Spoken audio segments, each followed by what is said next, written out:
this question.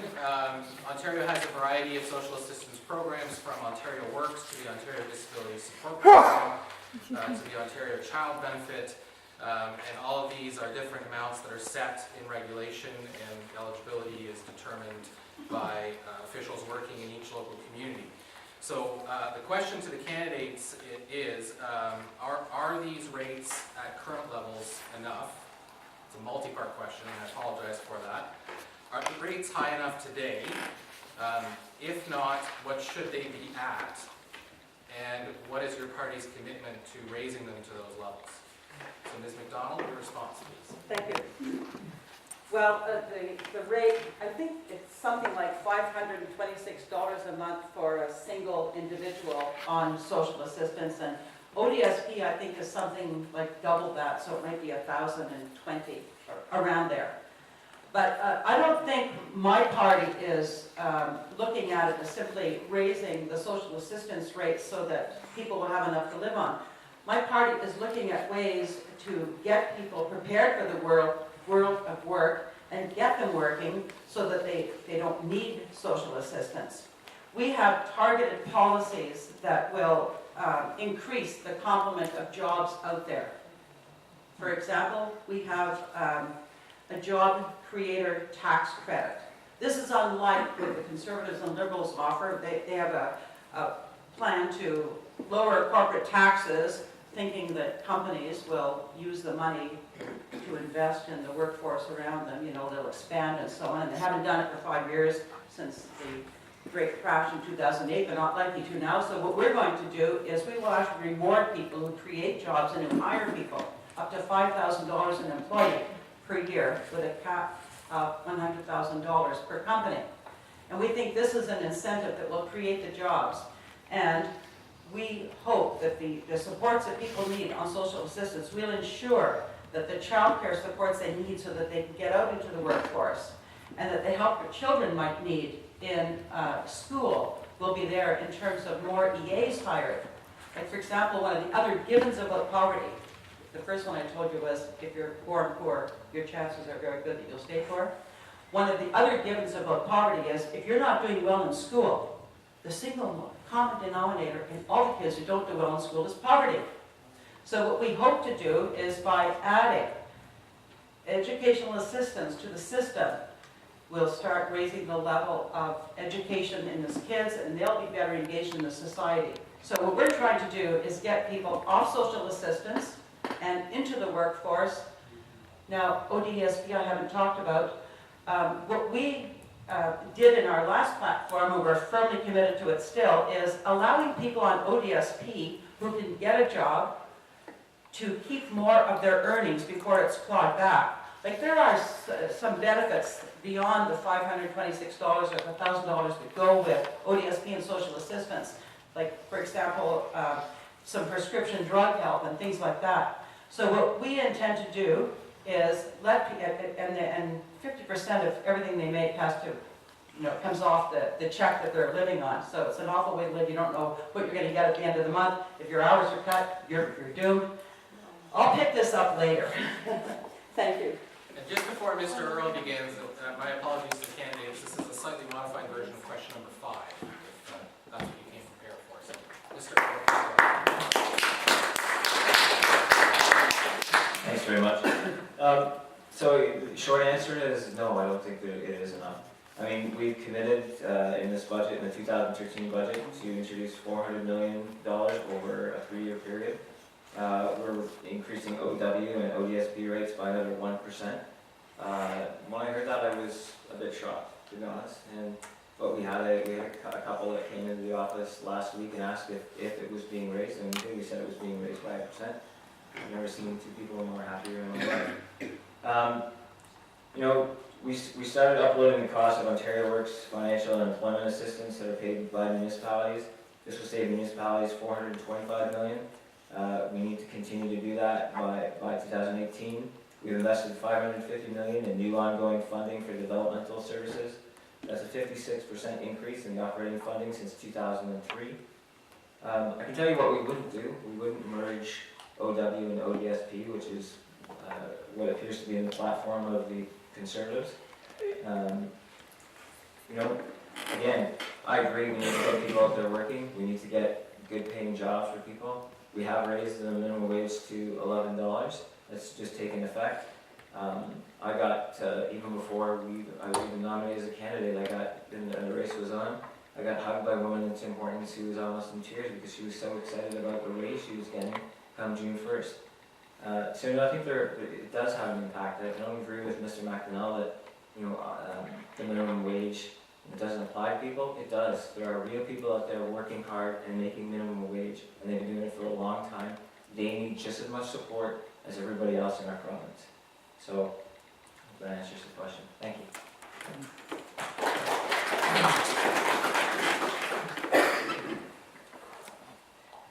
Thank you again for the question, but we see an economy in Ontario that's failing our poverty, people in poverty. We see the last 10 years, the number of people on minimum wage has tripled. It's not the place we think people want to be. We think our goal is really giving people jobs that they can make a good living on. There's a few steps that are needed to fix the problem that we have. First of all, there's a problem with expenses. People need more money now because it costs a lot more money to live. Talk to anybody on their hydro bills, their property taxes. This is a direct result of people in this government. We see employers challenged. I mean, I know my NDP colleague talks about the problems with reducing corporate tax. The corporate tax is a small component of the cost of doing business. The business has to look at all the costs. Top of wages, it's got to look at the WSIB rates, which have skyrocketed under this government.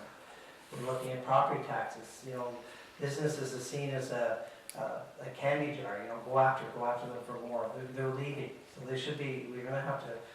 The business, the biggest thing they provide us are good paying jobs and pay taxes. So we're looking at everything through our ODSP. Yes, we're looking at joining the two programs because we're finding that the program when it's conducted locally is done better. We see better results when it's done through the local municipalities than we see when it's done through Toronto. Simple as that. Our government originally set it up in 2 different phases. Talking to the member that was involved with that, doesn't like to see it combined, but thinks it's so much better run, we can't afford not to. At the end of the day, we have to look at results. We see basically 2 groups of people, a group of people that will always need help. They're not getting the help they need. Because they're not a strong voice, they're not getting the funding they need. Those are the people society must look after. The other group of people are people that can work, but they need a hand up. We've got to give them the hand up. We've got to get them the education they need, the skills they need. If they have good skills, then of course they can go after the good paying jobs, which ends up paying more taxes and helping to fund the people that are left behind. So we just look at having to get our economy going, making sure that we have better jobs for people. And the minimum wage jobs is not where our target is. We're setting our sights much higher. That's where Ontario used to be. That's where it's got to get back to. Thank you.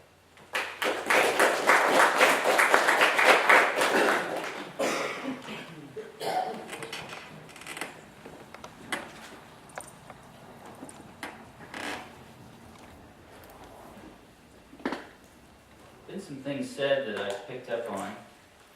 It's interesting, but I actually agree with comments that come from a very pleasant and very intelligent peers here at this table. Elaine said something is systemically wrong, and I agree. In past debates, Elaine has also said Einstein's definition of insanity is doing the same thing over and over again, expecting a different result. I often say the same thing myself. And when it comes to socialism, that's what I say. We can't continue to try the same thing again and again, and it's never enough money to satisfy the living wage. Jim has said it costs a lot more money to live, and he's right. That's the Cantillon effect I'll tell you about in a minute. It comes from Austrian economics. Jim also said how tough it was to be in a dairy farm back in the 60s. and I know that too. Our dairy herd was dispersed 2 years before I was born. Immediately after the supply management system came into effect. Because my family is averse to controls. We prefer free markets.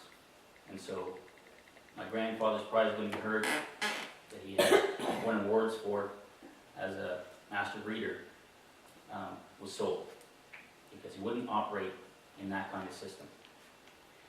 That system has made Jim's brothers, who are still farming, millionaires. For 50 years, or nearly 50 years, food products have had their costs enhanced at the grocery store.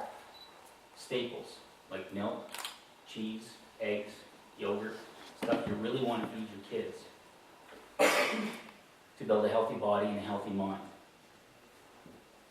We kept competitive products out of this country for the past half century in order to support those farmers who are now millionaires as a consequence.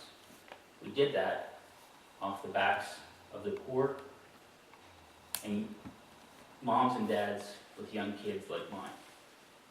My kids came home from school today and they've all got full glasses of milk. It's fantastic, but it's expensive. It shouldn't have to be that expensive. That's systemically wrong. The cantilla, in effect, is elegant and simple to understand. At its core is the idea that inflation does not happen in the aggregate. As money is printed, purchasing power is transferred to those who receive the freshly printed money first from those who receive it later. The purchasing power of the money falls over the long term as the supplies increase. This is a book by Stephen Johnson, a Canadian economist.